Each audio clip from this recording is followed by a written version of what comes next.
장기화하는 경기 침체에 탄핵 정국까지 겹치면서 지역 부동산 시장이 올해도 크게 나아지지 않을 것이라는 전망이 나오고 있습니다.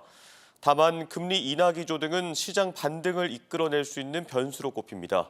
박선진 기자가 올해 지역 부동산 시장을 전망해봤습니다. 26년째 부동산을 운영하며 IMF와 코로나 등 크고 작은 어려움을 넘어온 대전의 한 공인중개사는 요즘처럼 힘든 적은 없었다고 말합니다. 길어지는 경기 침체에 지난해 말 예상치 못한 탄핵 정국까지 겹치면서 거래 심리가 급속하게 얼어붙었기 때문입니다. 지난해는 한두 달에 한 건 정도는 계약이 있었지만 현재는 분기에 한 건도 어렵다고 말합니다. 비교하기도 어려울 정도예요. 하루에 예를 들어가지고 손님이 5명에서 10명이 왔다 치면은 지금은 일주일에 과연 한 명이 오나?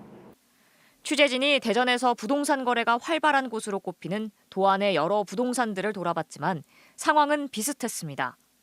실제 도안의 한 아파트 단지 매매 거래는 최근 석 달간 3년 전 같은 기간에 비해 반토막 났습니다.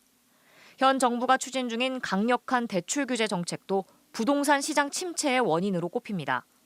지난해 9월 2단계에 이어 오는 7월부터는 모든 가계대출에 가산금리를 부여하는 3단계 스트레스 DSR이 시행되면서 대출 문턱은 또 한 번 높아질 전망입니다. 대출 한도가 축소되면 부동산 시장에 참여할 수 있는 수요자 수가 줄어 거래량이 감소하고 결국 시장 활성도 기대하기 어려워질 수밖에 없습니다. 변수는 한은의 금리 인하 기조인데 올 하반기 부동산 시장 상승 기류로 이어질 수 있다는 전망도 나옵니다. 다만 우선 우리나라 정국 안정과 트럼프 미국 대통령이 취임 후 펼 경제 정책이 선결 과제입니다. 불확실성 때문에 사람들의 심리가 안 좋은 거거든요. 근데 하반기 정도 되면은 정부도 이제 어떻게든 결판이 나겠죠. 미국도 어떻게 가겠다라는 부분들이 명확하게. 또 수도권과 지역의 부동산 시장의 양상이 크게 다른 만큼 지역 실정에 맞춘 정책을 펼칠 수 있는 제도적 기반을 마련해야 한다는 조언도 나옵니다. MBC 뉴스 박선진입니다.